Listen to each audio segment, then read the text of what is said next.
déclare que les pouvoirs du bourgmestre Jean-Michel Varraud sont valides et validés, et je vous invite à prêter serment.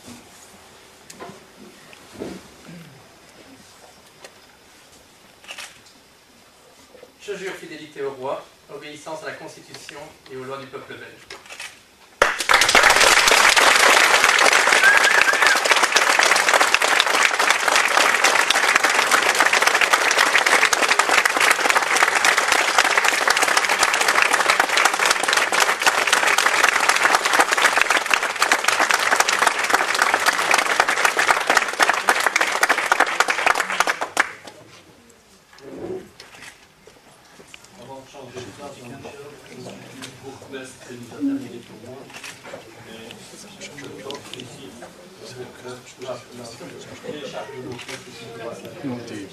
T'as oublié les épingles.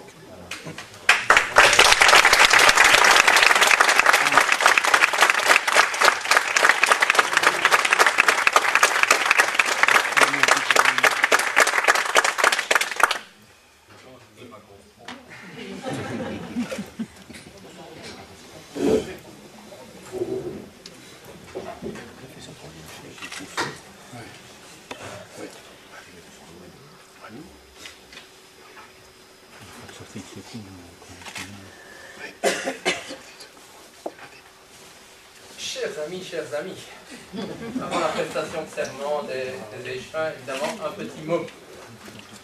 Amé a un passé plein d'avenir, un avenir plein de changements, ou de la rupture dans une certaine continuité. Vous avez bien entendu, M. Collignon, c'est vrai, il y avait des bonnes choses qui étaient réalisées sous l'ancienne majorité. Et avant de tenter d'écrire nos petites pages d'histoire communale, vous me permettrez d'abord d'avoir une pensée pour nos racines et pour nos ailes. Je tiens à remercier d'abord mes parents et tous nos aînés qui nous ont insufflé le sens de l'engagement, le sens du respect, de la tolérance et de l'intérêt général.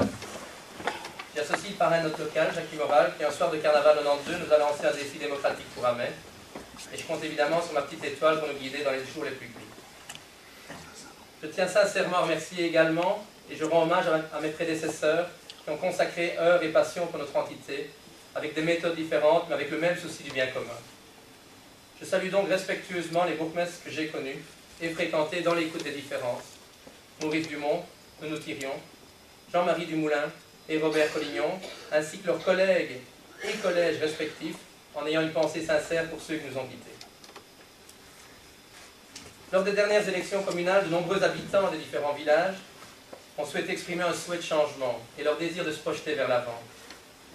Je voulais aussi officiellement réitérer mes sincères remerciements au nom de toute l'équipe pour cette confiance dans un certain inconnu. Merci pour tous les encouragements, pour toutes les marques de sympathie. Aujourd'hui, c'est donc l'installation d'un nouveau conseil communal avec une nouvelle majorité composée pour la première fois de deux partenaires politiques différents qui s'engagent à travailler ensemble dans le respect de leur diversité et dans la durée.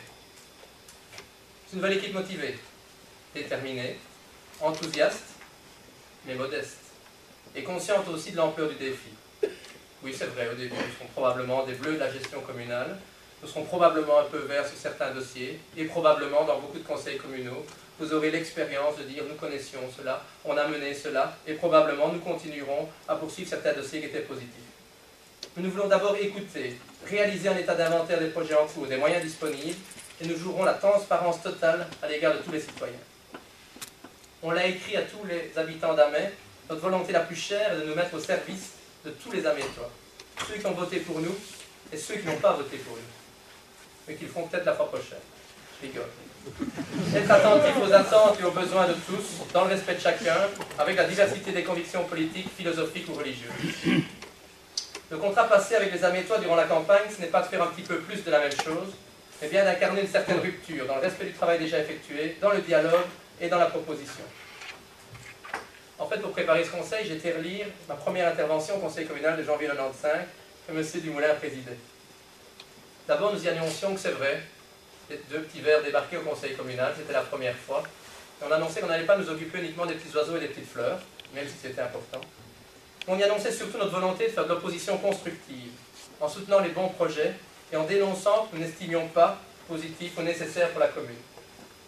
Je pense que c'est ce que nous avons effectué pendant 12 ans, sans recours, sans attaque en justice, sans coup bas, en ayant toujours l'intérêt du sens général. J'en attends de même de vous.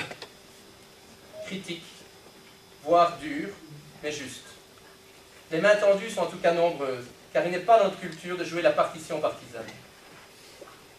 En ce jour de Sainte-Barbe qui est si important pour bon nombre de nos concitoyens, des pompiers aux géniaques, en passant bien évidemment par nos artificiers et nos carriers, les carrières, pas les carriéristes, et en réponse à celles et ceux qui craignent la diversité des convictions au sein du collège, rappelons-nous que Sainte-Barbe était la fille d'un père païen et d'une mère chrétienne, qu'elle a résisté à toutes les tortures par la force de ses convictions et par sa motivation. Bon d'accord, elle a finalement eu la tête tranchée, mais après un très très long parcours. J'espère évidemment que personne ne pratiquera la politique de la terre brûlée à mai ou l'art de l'artifice politique, et ce dans l'intérêt de tous les amateurs. Certains connaissent peut-être ma devise, qui est toujours de saluer les gens qu'on croise en montant, parce que très souvent on les recroise en descendant. Membres de la majorité, membres de l'opposition, les démocrates qui ne sont pas assis autour de la table, mais qui souhaitent participer au développement de notre commune, je nous invite tous à oublier notre empreinte personnelle pour nous mettre au service de la collectivité, de la façon la plus durable possible, dans la convivialité et dans le respect. Je vous remercie. Bravo.